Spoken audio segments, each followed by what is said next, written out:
Growing weary of running from room to room, practicing one-tooth insurance-driven dentistry? Then stay tuned for the latest episode of The Lionhearted, where Dr. Stephen Rasner will hand you the blueprint for what many call the gold standard of general practice dentistry.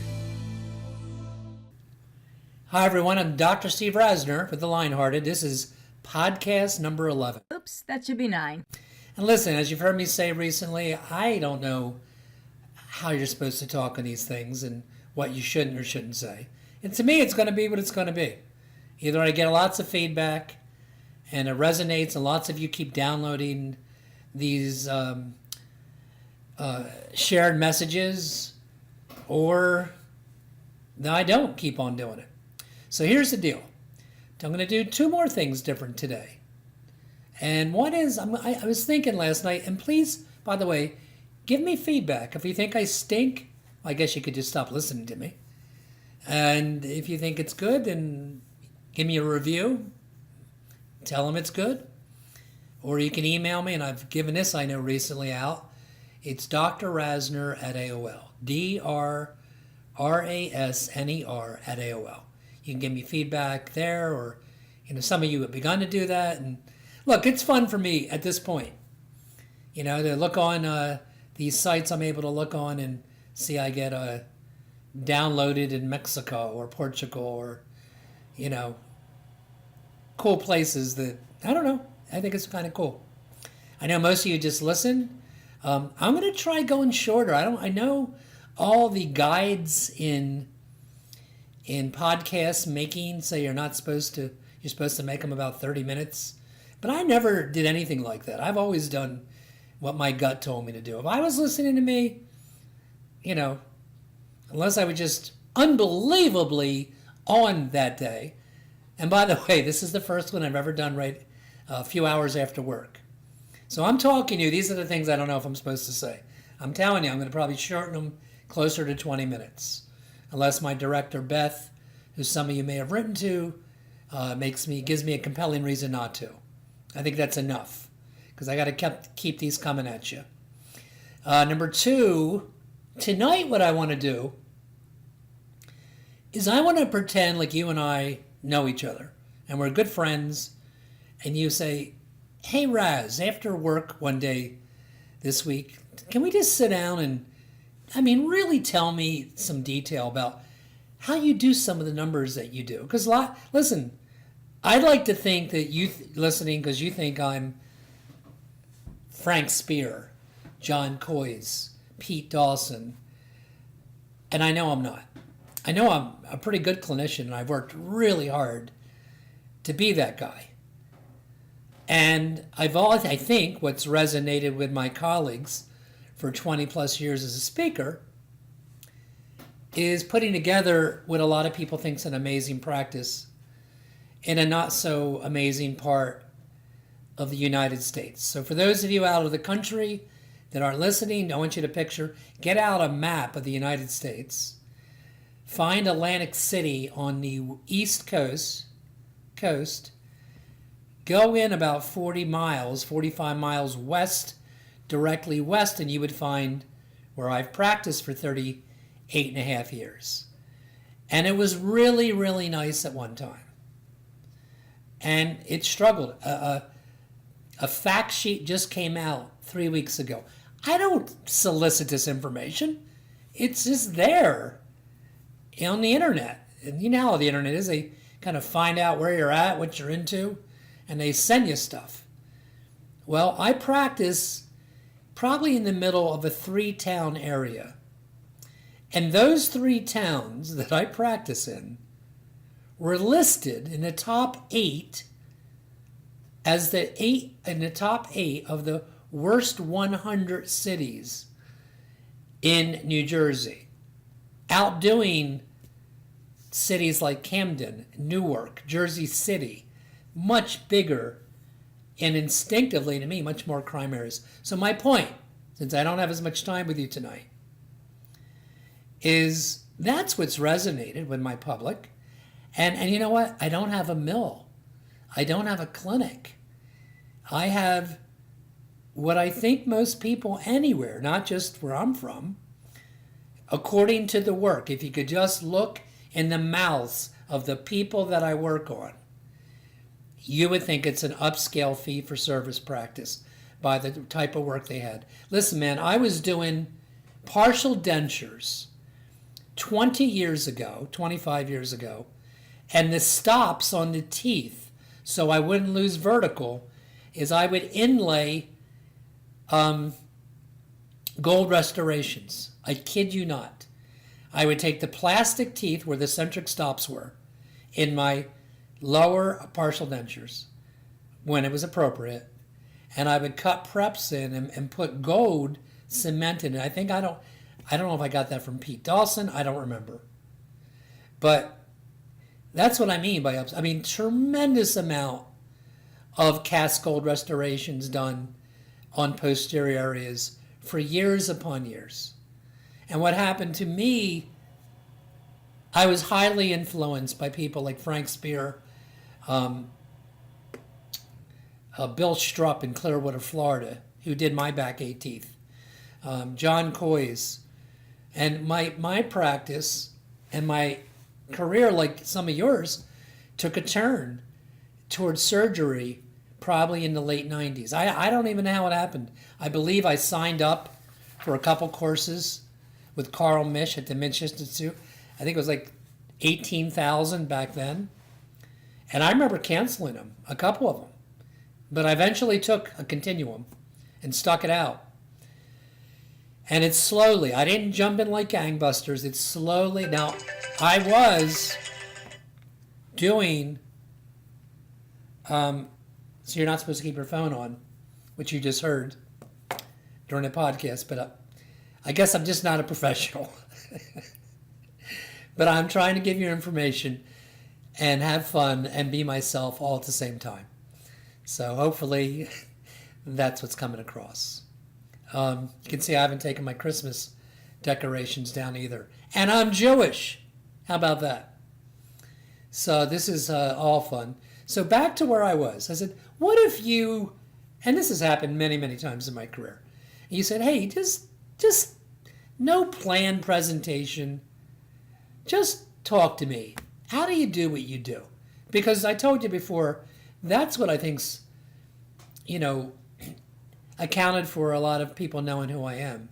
Because I did, right from the beginning. I mean, it was 1984 and I had a $500,000 a year practice. And soon thereafter, $1 million. And $4 million, probably starting about 10 years ago. Maybe a little bit longer, maybe 12 years ago. And I've pretty much done that every year since, escalating as close to 5 million. With myself, I do have an associate, varies 3 or 4 days a week. I've tried out I have 5 hygienists, not full-time. Probably it equates to 3 full-time hygienists. A staff of 18. I've tried endodontist when I can get them to come. You see, that brings up the first point of our casual, we're having a beer together conversation tonight. So one of the hardest things for me to tell you about locating in an area that's not growing, it's obviously stagnant. Now listen, I did that because I didn't have any choices. I've already told you in prior podcast, I was in the back of my class and nobody was offering me any GPRs or post-grad programs in Perio or anything else. So I went back to my hometown with my father, mom and pop, very, very good dentist, very beloved guy, but a small practice, very small and very mom and pop. And, referred everything out, everything but Crown and Bridge. He did some extractions, but not many. And that's how I started. But the hard part of that practice is being in an area like that is not you. Pete Dawson, others have said, build it and they will come. Well, that's true, but guess what? They come a lot slower. So do you really want to do that? And what about your employees?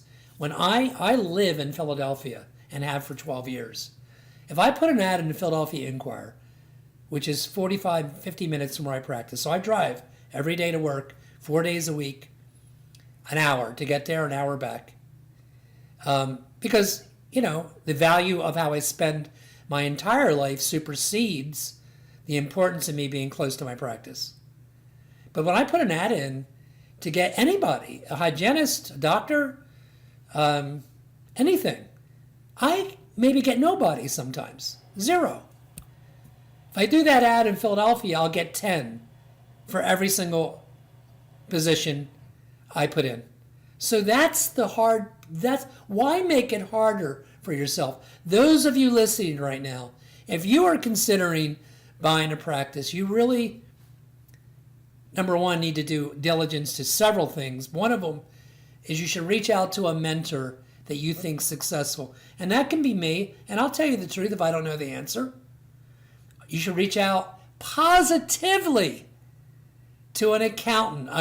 You should pay. It's better to pay $5,000 to have the numbers evaluated, to really know what you have to invest. Do not. So here's my caveat number 2. Caveat number 1 was, if you have the choice, don't make it harder than it has to be by opening up in an area that has shown stagnant growth for many years or shows no hope of growth and is, 45 minutes from Jabib. If you're there, you can survive. You can do the more. I don't know if you'll thrive, but you will do okay, especially if you follow almost everything else I tell you, not the least of which is to invest in yourself from the very beginning coming out of dental school. You must invest in yourself. But you need to not pull the trigger and because you're giddy with excitement because the seller told you all these things. Please don't do that. You can really, mistake. Dentists, including the one talking to right now, are just famous for making just horrific mistakes financially, investing in things which seems like easier money. I did it. For $40,000, got 0 back. Just one investment I can think of. Don't do that. And certainly don't, if it was meant to be, it's going to happen. If you have to delay it 8 weeks because you do diligence to things that you need to know, you're the one that's going to be stuck. Let me give you an example, okay? So we're just talking, man. I don't have a beer, but I'll pretend. I bought a practice in Philadelphia. I did 4.5 years ago.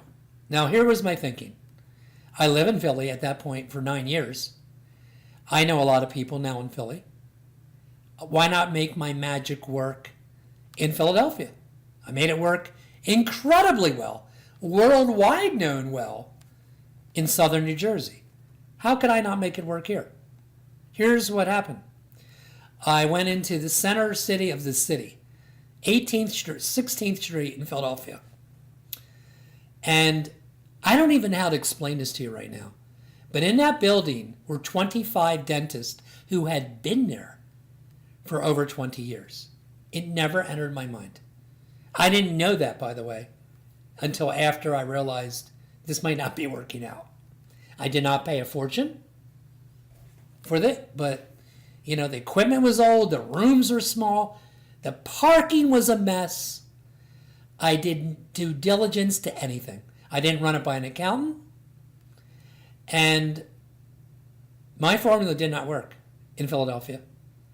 The prior dentist, which I should have vetted this, I should have investigated this, sent everything out, and they loved him. They sent a real nice chap from Ireland or something, beautiful accent, and people loved him, and he was trustworthy, and he was. And he did nice work. He sent all of his perio out, all his endo out, all of his extractions out. And I didn't even check it. And I don't do any of that. So think about it for a minute.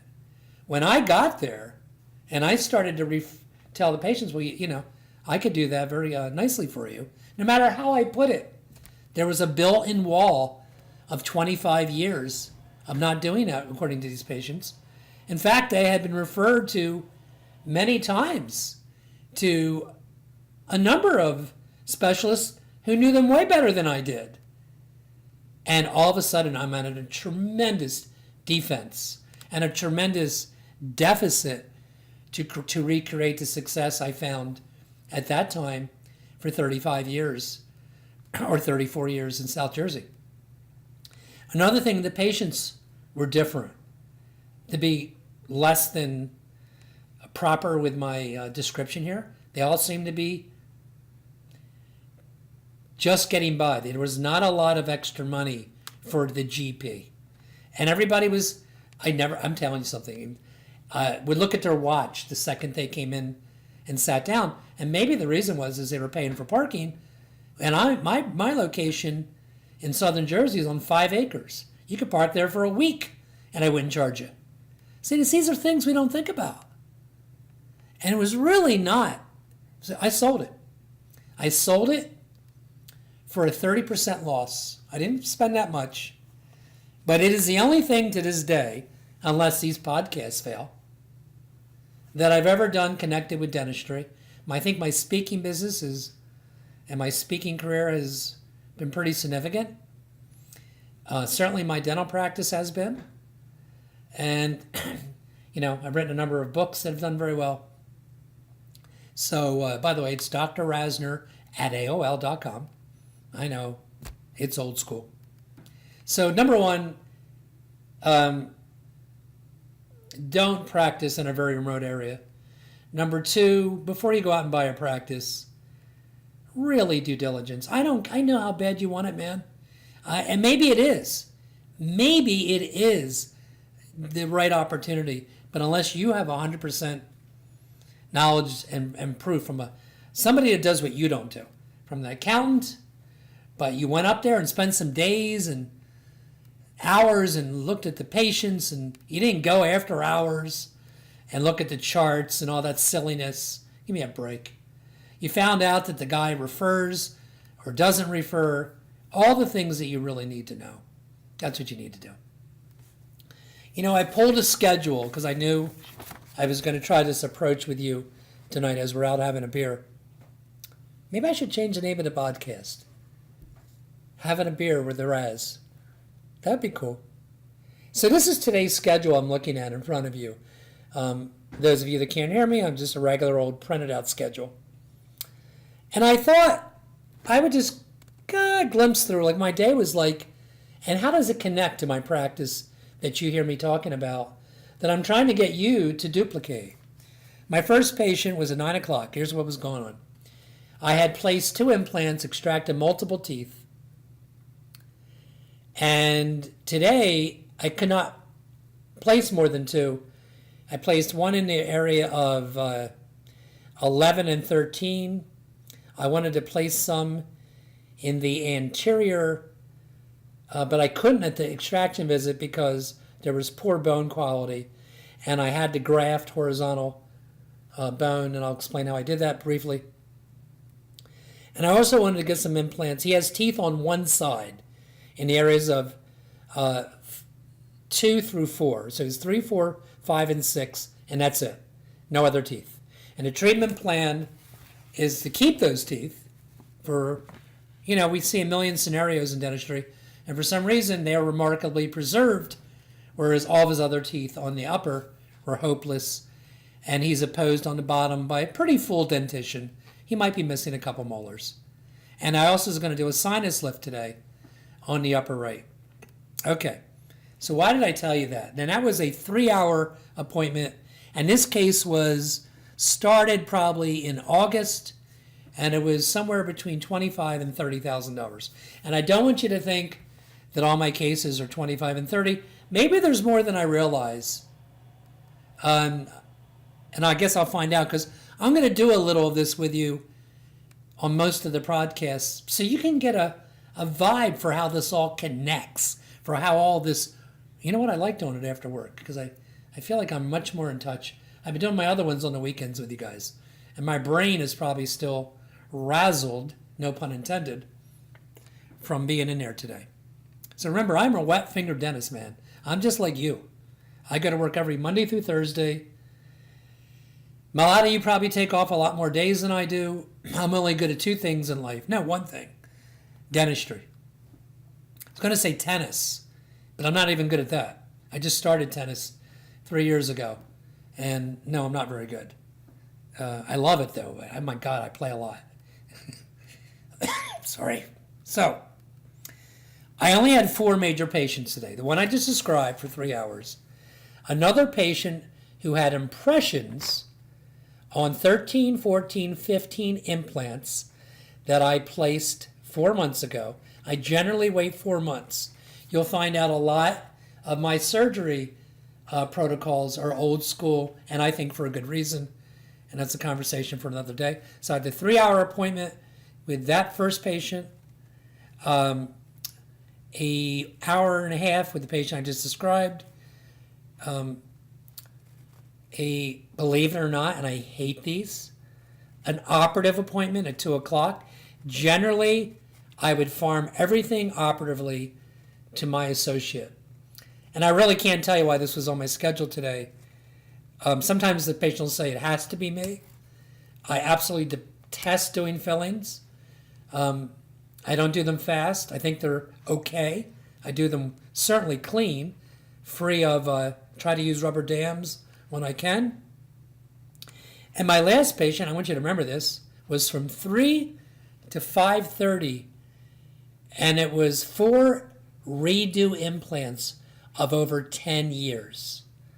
And I'll get back and explain that in a minute. So let me take you through real quickly and how these connect. So the first one I told you was 26 or 8 to $30,000 case, started in August, could not place.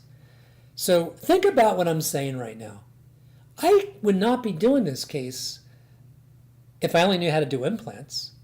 If I only, and you have to start somewhere. And I'm highly going to advocate that you learn implant dentistry under my watch. You first have to master my oral sedation technique. Go back to one of my earlier podcasts because it's right there for you, or you can write to me. There is no, all you have to do is take the state requirements, whatever state or country that you're in. But the protocol I use is a protocol I've never heard anybody else use except me, and now the others that have heard me do it. As an aside, I ran with Randy Resnick the Carl Misch hands-on live surgery clinic institute on November the 2nd. And we treated about 12 patients with really aggressive dentistry. Sinus lifts, bone grafts. Guided cases. Every one of those patients was orally sedated under my cocktail. And I didn't invent the cocktail. That goes to John Hoare from Alabama, an amazing dentist in his own. But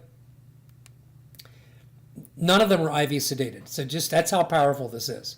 So, but because I do know how to augment bone, and when I say augment bone, there's lots of layers to that.